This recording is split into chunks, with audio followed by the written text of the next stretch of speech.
Você já se sentiu ignorado por Deus? Já olhou para os noticiários, para as ruas, para o próprio coração e se perguntou por que o mal parece vencer? Por que os corruptos prosperam enquanto os justos sofrem? Por que a violência cresce, a fé enfraquece e Deus permanece em silêncio? Se essas perguntas já tocaram sua alma, então este vídeo é para você. Porque houve um homem que ousou perguntar o que muitos não tinham coragem de dizer. Um homem que se colocou diante de Deus, não como um acusador, mas como um filho aflito buscando compreensão. Seu nome, Abacuque. Diferente de outros profetas, ele não falou ao povo, falou com Deus. E o que nasceu desse diálogo foi um dos textos mais profundos, intensos e surpreendentes de toda a Bíblia. Uma conversa franca entre o homem e o Criador. Uma conversa que começa com dúvidas, passa por revelações e termina em adoração. Prepare-se para mergulhar numa história que não é apenas antiga, ela é atual, ela é sua. Ela fala da luta interna entre a fé e a razão, da dor de ver a injustiça e da coragem de continuar confiando mesmo quando tudo parece perdido. Abacuque nos ensina que não é errado questionar, que a fé verdadeira suporta perguntas sinceras e que Deus, mesmo quando parece em silêncio, continua presente, atento e agindo em seu tempo. Então fique comigo até o fim deste vídeo. Porque nas próximas cenas você vai descobrir o que acontece quando um homem de fé decide abrir o coração diante do Todo-Poderoso. Mas antes de começar essa jornada, eu peço que você se inscreva no canal, curta este vídeo, compartilhe com alguém que também precisa ouvir essa mensagem. Seu apoio é essencial para que possamos continuar produzindo conteúdo bíblico com profundidade e verdade. Agora sim, respire fundo, abra o coração e venha comigo descobrir a história do profeta que transformou dúvidas em louvor. Num tempo em que os céus pareciam fechados e a justiça humana se corrompia, ergue-se uma voz solitária. Um homem comum, porém cheio de angústia, ousa levantar suas perguntas diante do Criador. Esse homem é Abacuque.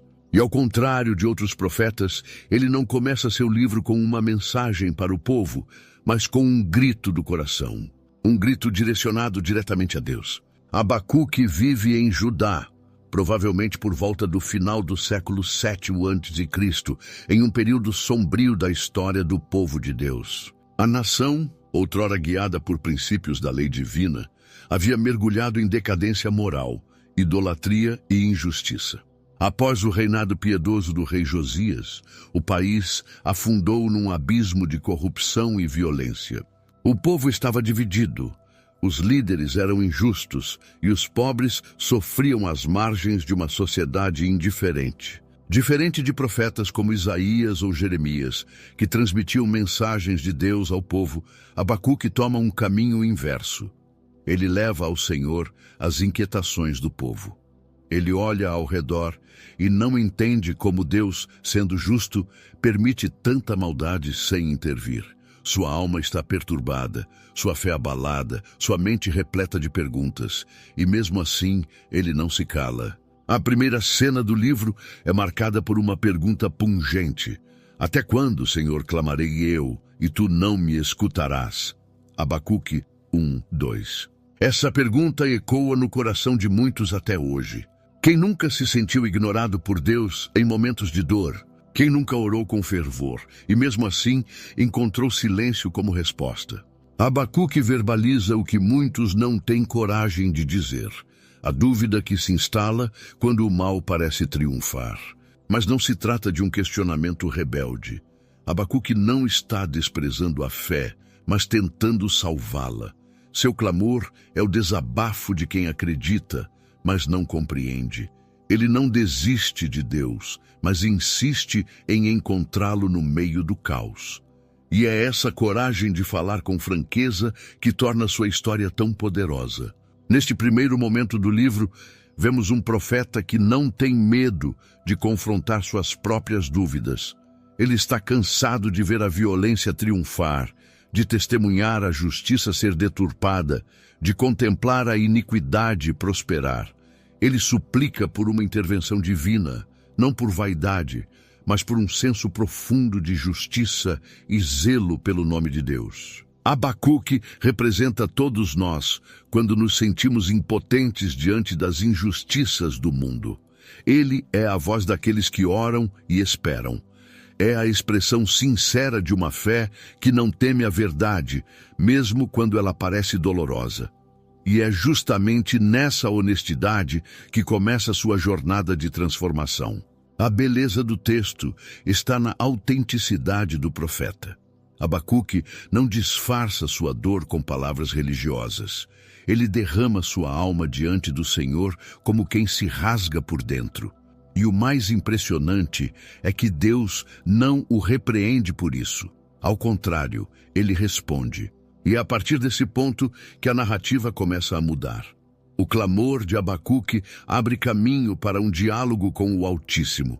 E o que Deus está prestes a dizer transformará para sempre a compreensão do profeta sobre justiça, sofrimento e fé. Abacuque não é um herói com todas as respostas. Ele é um peregrino da fé, tão humano quanto qualquer um de nós. Mas foi justamente por sua coragem em questionar que ele recebeu uma das revelações mais impactantes das Escrituras. Antes de pregar, ele escutou. Antes de ensinar, ele aprendeu. E nesse caminho honesto, seu coração foi moldado pela própria voz de Deus. A primeira palavra de Abacuque é um grito. Até quando? Esse é o clamor de um homem cujo coração está em pedaços. Ele não está fazendo uma pergunta teológica. Ele está chorando diante de Deus.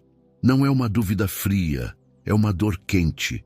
É o lamento de quem ora, ora e ora, mas só encontra silêncio como resposta. Abacuque não se conforma com o que vê. Ele denuncia a violência, a opressão, a injustiça. Seus olhos estão cansados de contemplar o mal. Seu espírito está saturado da iniquidade. Por que me fazes ver a maldade? Por que toleras a opressão? 1:3, ele pergunta. Cada palavra é uma ferida aberta. Ele está machucado não apenas pelo que acontece ao seu redor, mas pelo aparente abandono divino. Para ele, a lei foi paralisada, a justiça foi torcida, os perversos cercam os justos, e Deus, aparentemente, observa em silêncio. É um retrato sombrio de uma sociedade doente, onde o certo parece errado e o errado domina. Abacuque está inconformado porque ele crê em um Deus justo. E justamente por crer, ele não entende por que esse Deus permanece inerte. Mas o que torna esse texto tão poderoso é a sinceridade do profeta. Ele não tem medo de abrir o coração diante do Senhor. Ele não tenta mascarar sua indignação com frases religiosas. Ele fala como um filho ferido, mas que ainda confia no Pai. E é essa confiança, mesmo que abalada, que o torna tão humano. Abacuque representa todos aqueles que se ajoelham diante de Deus com um coração partido. Todos os que já clamaram por justiça. Todos os que já gritaram por respostas. Todos os que já se sentiram sós, mesmo crendo. A força de sua oração está na honestidade. Ele não recita palavras decoradas. Ele se derrama, ele grita, ele insiste. E isso nos mostra algo essencial. Deus não se ofende com nossas perguntas sinceras. Ele prefere um clamor autêntico do que uma adoração vazia. Abacuque não está rejeitando a fé. Ele está lutando por ela. Sua alma se recusa a aceitar que o mal triunfe. Sua fé não é passiva, é ativa. Ele busca, questiona, clama. E isso nos ensina que a verdadeira espiritualidade não é negar a dor, mas apresentá-la a Deus. Quantas vezes também nos sentimos assim, clamando por um milagre, por uma resposta, por um sinal. E tudo o que recebemos é o eco do nosso próprio grito? Nessas horas, somos tentados a acreditar que Deus se esqueceu de nós. Mas o livro de Abacuque nos lembra que mesmo quando Deus parece em silêncio, Ele está ouvindo. Esse capítulo nos convida a orar com coragem. a dizer a verdade diante do trono, a reconhecer nossa dor, sem perder a fé. Porque a verdadeira oração não é a que esconde a alma, mas a que a revela. E quando somos sinceros com Deus, abrimos espaço para que Ele fale ao nosso coração. Abacuque abre o livro com perguntas, mas essas perguntas são sementes de uma revelação profunda. Deus vai responder, mas sua resposta não será o que o profeta espera. E é isso que veremos no próximo capítulo, quando Deus finalmente fala e surpreende. Abacuque havia feito sua parte. Clamou, questionou, abriu o coração. Agora ele aguardava. E Deus respondeu. Mas a resposta não veio como um consolo, nem como uma promessa de paz. Ela veio como um trovão num céu, já carregado de tempestades. Vede entre as nações, e olhai, e maravilhai-vos, e espantai-vos, porque realizarei em vossos dias uma obra que vós não crereis, quando for contada. Abacuque 1:5. Deus estava assim agindo, mas o que ele estava prestes a fazer ultrapassava qualquer entendimento humano. A resposta divina viria em forma de juízo, e mais surpreendente ainda, esse juízo viria por meio de um povo pagão, violento e cruel, os caldeus. Deus revela que levantaria os babilônios como instrumento de disciplina contra Judá. Um povo temido, que marchava sem piedade, conquistando nação após nação, sem se importar com leis ou limites. Eles seriam o bastão de correção nas mãos de Deus. Imagine o choque de Abacuque. Ele esperava por uma intervenção divina contra a injustiça, mas recebeu um aviso de destruição. Esperava redenção, mas ouviu sentença. Esperava consolo, mas recebeu uma dura revelação. O mal não seria apenas permitido, mas utilizado como ferramenta. A perplexidade do profeta não era pequena. Como poderia o Deus Santo usar um povo ainda mais perverso para corrigir os erros de Judá? Os caldeus eram conhecidos por sua brutalidade. Destruíam cidades, profanavam templos, tratavam vidas humanas como poeira ao vento. Seriam eles, então, o instrumento do Altíssimo? Aqui se apresenta um dos maiores mistérios da atuação divina. Deus é soberano até sobre os impérios. Ele pode, se quiser, usar até mesmo os piores cenários para cumprir seus propósitos eternos. Mas isso não significa que ele aprova o mal. Significa que ele o domina. Nada escapa ao seu controle. O espanto de Abacuque é compreensível. Afinal, ele conhecia a aliança de Deus com o povo de Israel. Ele sabia das promessas feitas a Abraão, Moisés, Davi. Como então Judá poderia ser punida por um império pagão? Seria essa a justiça divina? Seria isso coerente com a santidade do Deus de Israel? A resposta de Deus desconstrói a expectativa do profeta e nos ensina algo essencial. Muitas vezes, a resposta de Deus não é o que queremos ouvir. Ele não é um reflexo do nosso desejo, mas a expressão da verdade. Seu plano é maior do que nossa compreensão. Sua vontade vai além do imediato. E às vezes, para corrigir o curso da história, ele permite que os ventos mais duros soprem. Abacuque não era ingênuo. Ele sabia que Judá estava longe dos caminhos do Senhor. Mas a ideia de um juízo tão severo, vindo pelas mãos de um povo ímpio, era demais para processar. Ele se depara com um Deus que não se encaixa nas suas expectativas. Um Deus que não cabe em suas caixinhas teológicas. Um Deus que age segundo sua soberania e não segundo nossa lógica. E talvez seja esse o ponto central do capítulo, aprender a lidar com o inesperado, com o desconforto de não entender, com a dor de ver Deus agir de maneira diferente da que sonhamos. Porque a fé madura não se alimenta de expectativas, mas de confiança. Abacuque recebeu uma resposta, mas não uma solução. Deus não explicou todos os porquês. Ele revelou o que estava por vir. E agora cabia ao profeta decidir como reagir. Diante da resposta de Deus, Abacuque não se cala. Seu coração está em conflito. Ele ouviu a declaração do Senhor sobre os caldeus, mas algo dentro dele grita: isso não parece justo. Não és tu desde a eternidade, ó Senhor, meu Deus, meu santo. Não morreremos, ó Senhor, para juízo o puseste. Tu, ó rocha, o fundaste para correção. Abacuque 1:12. Abacuque está dizendo: eu sei quem tu és, sei que és eterno, justo, santo, mas não compreendo por que escolheste usar um povo tão cruel para disciplinar Judá. Ele reconhece a soberania divina, mas seu espírito não encontra paz diante do plano revelado. Ele compara os caldeus a pescadores que arrastam suas vítimas com redes e depois adoram essas redes como se fossem seus deuses.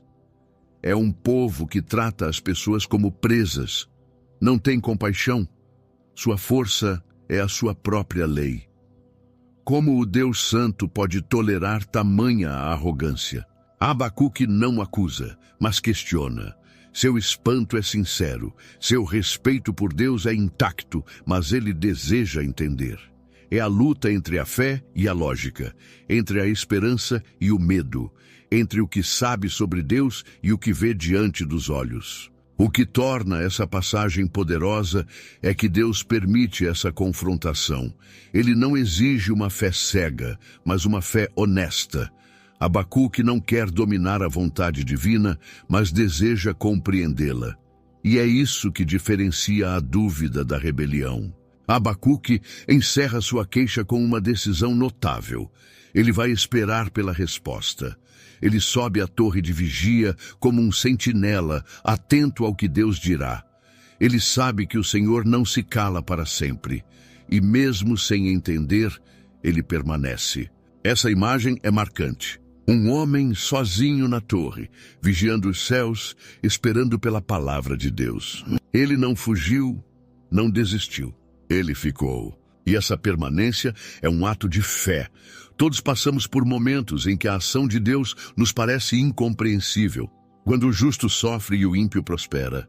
Quando as coisas boas são destruídas e as ruins ganham espaço. E nesses momentos, somos tentados a duvidar do caráter de Deus. Mas Abacuque nos mostra que é possível questionar sem perder a reverência. Que é possível estar confuso e ainda assim confiar. Que é possível não entender e mesmo assim esperar. Esse é o ponto em que muitos abandonam a fé, mas também é o ponto em que ela pode se aprofundar. Porque a verdadeira confiança não depende de respostas imediatas, mas da certeza de que Deus é bom, mesmo quando tudo parece errado. Abacuque escolheu ficar na torre. Ele escolheu vigiar, ele escolheu esperar, e essa escolha por si só já é uma demonstração de uma fé que vai além da compreensão humana. Abacuque está de pé na torre. Observa, espera, vigia, e Deus mais uma vez responde. Mas agora, a resposta não é apenas sobre o presente. É uma visão, uma revelação que atravessa o tempo. Uma palavra que ecoaria por séculos e alcançaria os confins da história. O justo viverá pela sua fé. Abacuque 2:4. Antes de revelar isso, Deus manda o profeta escrever.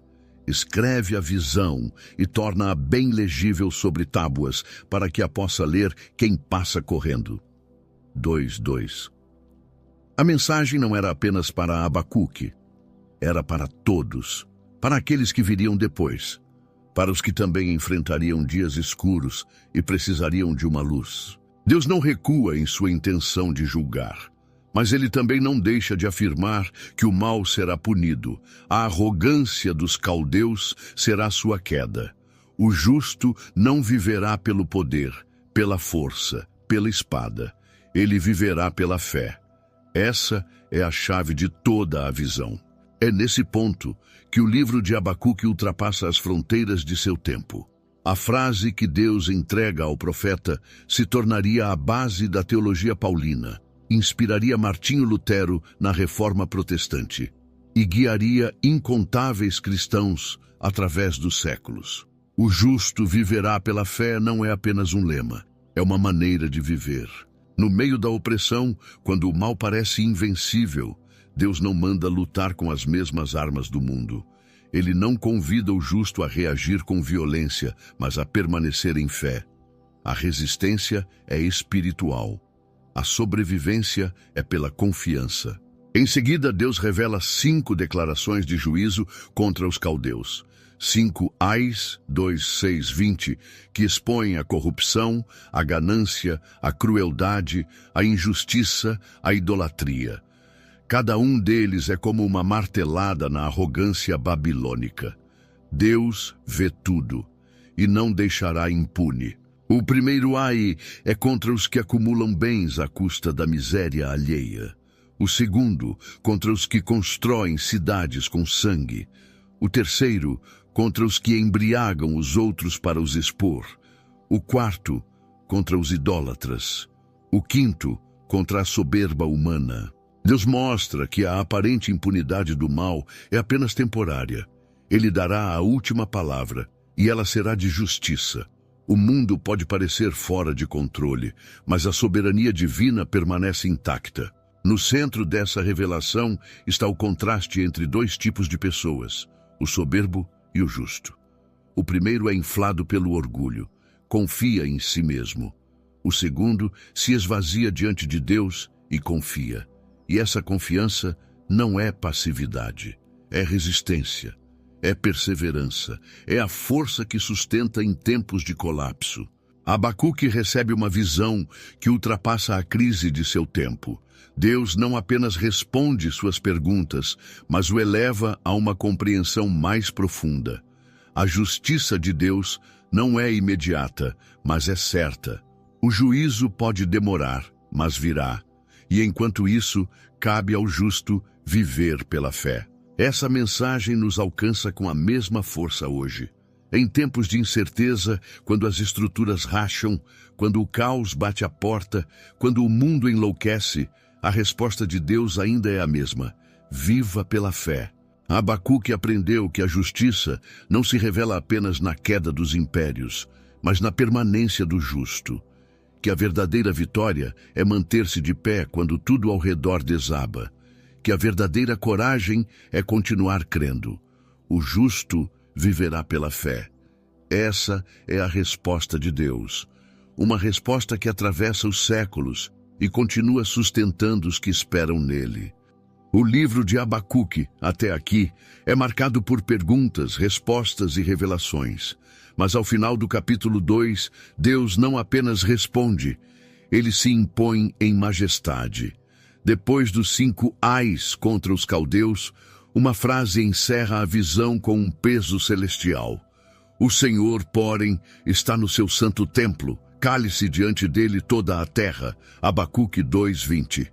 Não há mais perguntas, não há mais argumentos, só resta o silêncio, mas não um silêncio vazio. É o silêncio da reverência, o silêncio de quem compreende que está diante de algo infinitamente maior. O silêncio que nasce do reconhecimento da soberania absoluta de Deus. Deus está no seu santo templo. Essa é a âncora de toda a revelação. Enquanto os impérios se agitam, enquanto os ímpios prosperam, enquanto os justos sofrem, Deus permanece no controle. Ele não foi destronado. Ele não está ausente, ele reina. Abacuque precisa mais do que respostas, ele precisa de presença. E Deus se apresenta como aquele que está no alto, mas também perto. No trono, mas também atento. E isso basta. Esse versículo não é apenas uma conclusão, mas uma convocação. É como se Deus dissesse: agora que viste tudo, aquieta-te, cala a tua alma, confia. O silêncio aqui é fé madura, é submissão, é adoração. Quantas vezes oramos buscando explicações, mas o que recebemos é apenas a certeza de que Deus é Deus. E que isso é suficiente? Abacuque não teve todas as respostas que queria, mas teve a revelação que precisava. Deus governa, Deus vê, Deus julga, Deus fala. E quando Ele fala, tudo mais se cala. O silêncio também é uma forma de resposta. Ele nos ensina a esperar, nos ensina a confiar sem ver, a descansar mesmo quando tudo parece incerto. Abacuque, o profeta que começou clamando, agora silencia. Seu coração encontra repouso não porque o mundo mudou, mas porque compreendeu quem está no controle. Esse versículo final do capítulo 2 prepara o caminho para o clímax do livro. Um novo tom será adotado a partir daqui. A queixa dará lugar ao louvor. O clamor, à confiança. A revolta, à adoração. Mas, para que isso aconteça, é preciso passar por esse ponto de reverência. A verdadeira transformação espiritual não acontece apenas quando Deus responde nossas perguntas, mas quando Ele muda nossa perspectiva. Abacuque agora enxerga o mundo a partir do trono. E diante do trono, ele se cala. Não porque desistiu, mas porque confiou. O livro de Abacuque toma um novo rumo. Após o silêncio da reverência, o profeta abre a boca, mas não para reclamar. Agora, ele canta. O capítulo 3 é uma oração em forma de canção. Um salmo, uma poesia, uma declaração de fé embalada em louvor. Oração do profeta Abacuque sob a forma de canto. 3:1.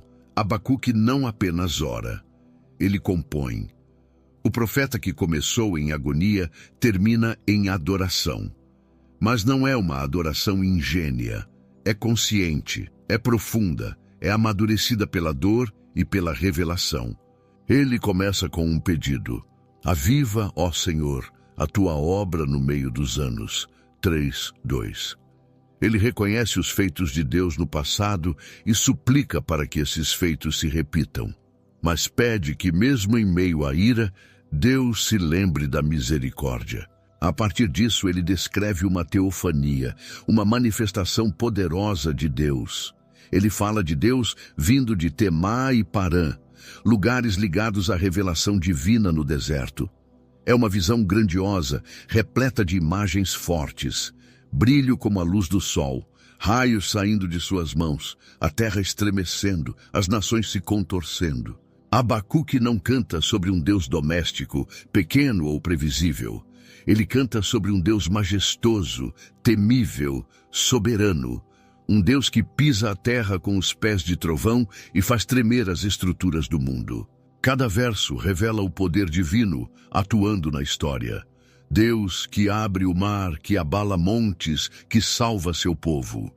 Abacuque recorda os grandes atos de redenção do passado para afirmar que esse mesmo Deus continua no controle do presente. É interessante notar que enquanto os caldeus eram temidos pelos povos, o verdadeiro temor pertence a Deus. Os babilônios podem ser instrumentos, mas o protagonista da história é o Senhor. Ele guia, intervém, julga, salva. Abacuque não ignora a realidade. Ele não está alienado. Ao contrário, ele sente o corpo tremer diante do que está por vir. O meu corpo estremeceu. Os meus lábios tremeram. A podridão entrou nos meus ossos. 3:16. É o reconhecimento da fragilidade humana diante do mover de Deus. Mas mesmo nesse temor, há esperança. Abacuque sabe que Deus está agindo, mesmo que seja através do juízo, e ele escolhe confiar. Ele decide aguardar o dia da angústia com uma postura de esperança, porque sabe que o Senhor não abandona os seus. Esse capítulo é um dos textos mais belos e profundos da literatura bíblica. Uma canção que mistura temor e confiança, que reconhece a grandeza de Deus sem negar a dor humana. É o louvor que nasce não da alegria, mas da revelação. Abacuque passa da crise à contemplação, do protesto à poesia, da dúvida à devoção. E faz isso sem negar sua humanidade. Ele sente medo, mas canta. Ele treme, mas louva. Ele sofre, mas adora. A oração do profeta nos ensina que o louvor mais verdadeiro não é aquele que ignora a dor, mas o que a transforma em adoração. E é possível compor hinos mesmo em meio à angústia, e que Deus se revela com mais intensidade quando tudo ao nosso redor parece ruir. Abacuque agora não espera mais por explicações. Ele encontrou algo maior, a visão da glória de Deus. E diante dessa glória ele canta. Abacuque encerra seu cântico com um dos versos mais poderosos e comoventes de toda a Escritura. Ele diz: ainda que a figueira não floresça, nem haja fruto na vide, o produto da oliveira minta, e os campos não produzam mantimento, as ovelhas sejam arrebatadas do aprisco, e nos currais não haja gado, todavia eu me alegrarei no Senhor, exultarei no Deus da minha salvação. Abacuque 3, 17, 18. Essas palavras não são fruto de uma realidade favorável. Pelo contrário, elas descrevem a completa escassez. Figueiras estéreis, vinhas sem uvas, oliveiras secas, campos vazios, apriscos desolados, um cenário de crise total. Tudo o que sustentava a vida econômica e cotidiana está perdido. E ainda assim, Abacuque escolhe se alegrar. Aqui está o clímax de sua jornada espiritual. Ele começou questionando, lutando para entender os caminhos de Deus. Agora, mesmo sem ter todas as respostas, ele declara: eu me alegrarei. Sua alegria não está nas circunstâncias, mas em Deus. Abacuque nos mostra que a verdadeira fé é aquela que permanece mesmo quando tudo falha. É a fé que não depende do que se vê, mas do que se crê. Que não se firma no que se tem, mas em quem se confia. Ele encontrou um ponto de estabilidade que nada pode abalar. Deus, o Deus da sua salvação. Ele pode perder tudo, menos a esperança. Porque a esperança está enraizada no eterno, não no efêmero. O Senhor Deus é a minha fortaleza, e faz os meus pés como os das corças, e me faz andar altaneiramente. 3 de 19. Essa é a declaração final. Deus é sua força. Deus lhe dá firmeza. Deus o faz andar por lugares altos, mesmo quando o vale está cheio de escuridão. Abacuque não muda o mundo ao seu redor. Ele muda sua perspectiva, e essa mudança interna transforma sua experiência. O que antes era angústia, agora é a adoração. O que antes era desespero, agora é confiança. O que antes era lamento, agora é alegria. Esse é um convite para todos que enfrentam tempos difíceis. A dizer, ainda que tudo falhe, ainda que as portas se fechem, ainda que as perdas se acumulem, ainda que a dor seja intensa, eu me alegrarei no Senhor. Porque a fé verdadeira não está condicionada aos bens, à saúde, ao sucesso ou ao conforto. A fé verdadeira está firmada na imutabilidade de Deus. Ele é a nossa alegria. Ele é a nossa salvação. Ele é a nossa força. Abacuque encerra seu livro com uma declaração que atravessa gerações. Uma confissão que desafia a lógica humana e nos convida a confiar mesmo quando tudo falta. Porque Deus nunca falta. Essa é a fé que canta em meio ao caos, que exulta mesmo diante da perda, que encontra alegria onde o mundo só vê vazio. A fé que transforma um profeta aflito em um adorador confiante. Ainda que eu me alegrarei.